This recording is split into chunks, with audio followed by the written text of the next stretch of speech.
Binabastos ka ba ng mga to? Ay, hindi, Chong. Nagpakilala lang sila. Ang lakas naman ng loob mo.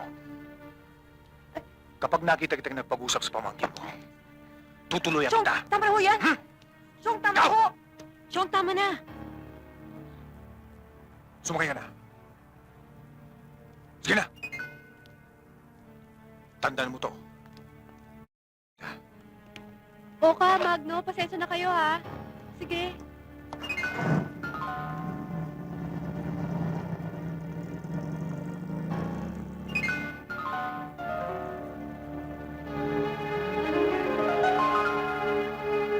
Hindi ko maintindihan kung bakit ganun katinday galit sa akin ni Dadu eh. Wala naman akong ginagawang masama.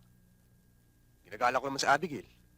Baka naman pinangangalagaan lang ni Dado ang kapakanan ni Abigail. Pero ba't naman ganun? Para akong hayop kong tratuhin. Kahit wala akong pinag-aralan, tao rin naman ako ah.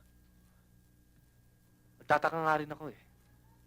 Pero siguro talagang ganun na lang pag-uugali nun. Pulis kasi. Siguro nga.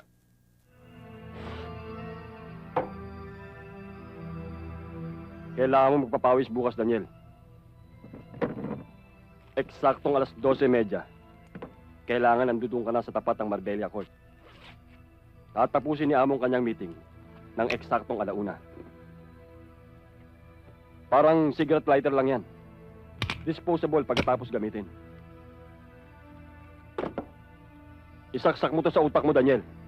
Kailangan, eksaktong alas 12:30, nandudun ka.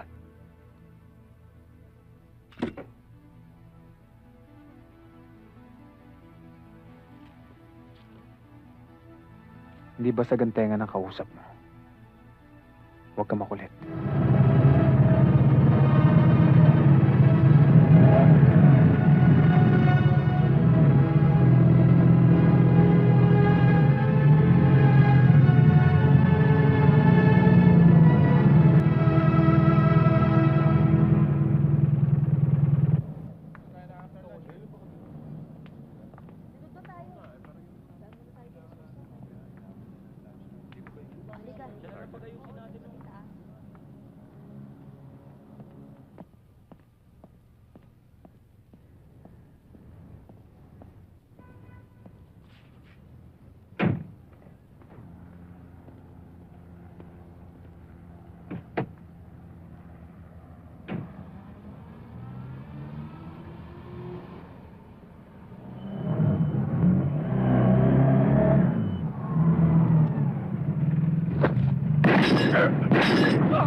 Sari-saring tao na mga nakasama ko.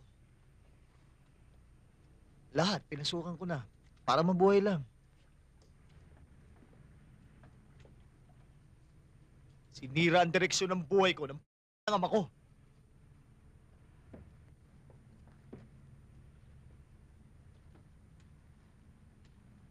Sana. Magkita pa kami. Alam mo naman kung saan naroroon ang tatay mo?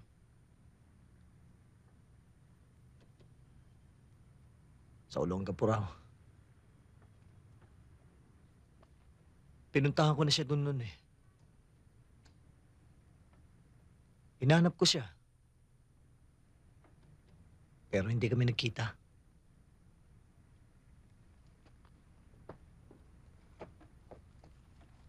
Hayaan mo. Pag nalibre tayo, sasamahan kita doon. Kabisado ko ang lugar na yon. May mga kilala ko doon.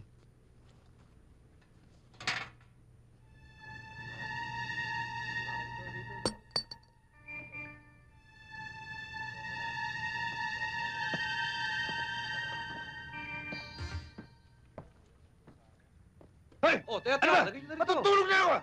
Teka, sandali lang. Last game na to. Taya na. Tatagal tayo eh. Bakit? Nagreklamo ka ba? Ha? Agustin! Lasing ka na naman. Ba't kailangan sampalin po si Berto? Matutulog na ako.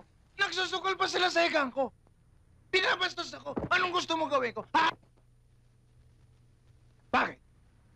Nagre-reklamo ka ba? Ha? Wala ka! Pare, tama na. Lasing yan eh. Ano ko ba naman? Sige, matulog ka na. Tama na.